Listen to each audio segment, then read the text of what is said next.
Things have been changing a lot, but we've been out here for almost 2 hours now. So a little after 2 o'clock, about 2:15 or 2:20, received a call for initially some boaters that were in distress.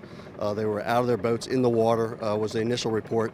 That changed somewhat once the deployed our resources, U.S. Park Police helicopter, swift water rescue boats from the Montgomery County Fire Rescue Service, and also from Fairfax County. Interestingly enough, Montgomery County was in the river training down along the Carter Rock area, so they were able to get here pretty quickly. The boaters that we initially thought were in trouble were actually people trying to rescue these two swimmers. We had some information that two young people in their 20s may have been diving or jumping off some cliffs from the Virginia shoreline in the area near Sandy Landing. And now it turns out that they were swimmers. Again, I think it's just indicative of how dangerous these waters are. One of the swimmers stayed close to the shoreline. The other went out into the middle.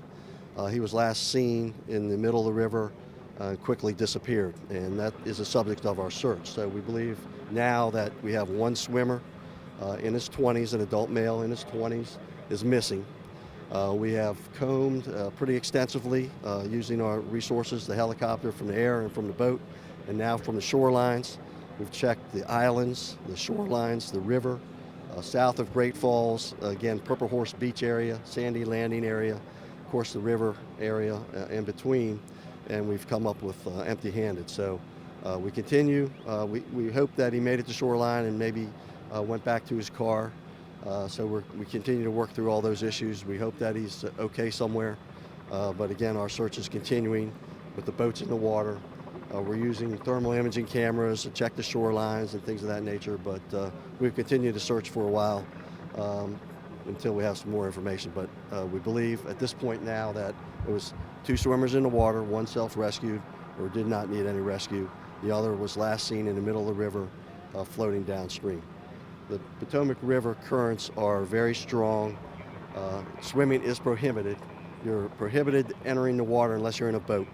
Most of the boaters in this area are expert Olympic level, expert kayakers, know what they're doing. They usually go in teams. They have flotation devices on. They're usually not at issue here. Of course, we do have some kayaking schools and recreation areas that are in calmer areas, but again, they're usually well supervised. But in this case, we're talking about some swimmers. And again, I have to just emphasize swimming is prohibited in these areas, but we continue to search for this person. And how long will you, all the agencies, everyone together, continue to search? Well, again, they constantly will reevaluate that. We think we've done a pretty good search. We have the benefit of daylight, probably until it gets dark or near dark. We continue to search today. If nothing turns up, we'll continue to search tomorrow at sunrise. So, that's about where we are right now. Do law enforcement have talked to the families from both swimmers? Yeah, so there's a lot of resources involved here. Of course, we're on the Maryland side, which is a National Park Service, Chesapeake and Ohio National Park along the C&O Canal. The National Park Service, U.S. Park Police has jurisdiction on both parks, Great Falls, Virginia, as well as here on the Maryland side. Montgomery Fire and Rescue has responsibility and jurisdiction within the water. Of course, we have mutual aid from Fairfax Fire Rescue as well. Montgomery County Police will coordinate the search efforts should they be, and they are here part of a unified command. So yes, they have been in contact with the people that were involved in the incident on the Virginia side. Presumably they've been in touch with the family members as well, or that is ongoing. And again, it's an ongoing active search at this point. Do you know whether the self-rescued person had any injuries? I don't believe there were any injuries to that person. You touched on it with the currents. Why is it so dangerous to swim in the Potomac? Well, in some areas it looks very pretty, serene. It's a beautiful place.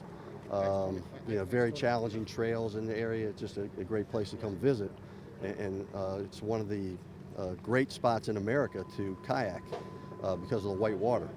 And because of that, the currents are extremely strong underneath. There's many hydraulics, there's rocks, there's a couple of small falls and of course the Great Falls. And the hydraulics can, even if you're a good swimmer, you have a hard time maneuvering in those hydraulics. The hydraulics, I mean, whirlpools and things like that will suck you in, and it's hard for you to get out. Was the swimmer found taken to a hospital? You did say no injuries, but was he evaluated? and He, taken he to was a hospital? evaluated, but didn't need to be transported. He self, I use the term self-rescue, but he made it out without any incident. There's some really good graphics right up at the top of this path before you go across the bridge, talking about those hydraulics and how dangerous the river is. And then as you go out towards the parking lot, there's even some more descriptions. So there's plenty of notice in several languages that say no swimming.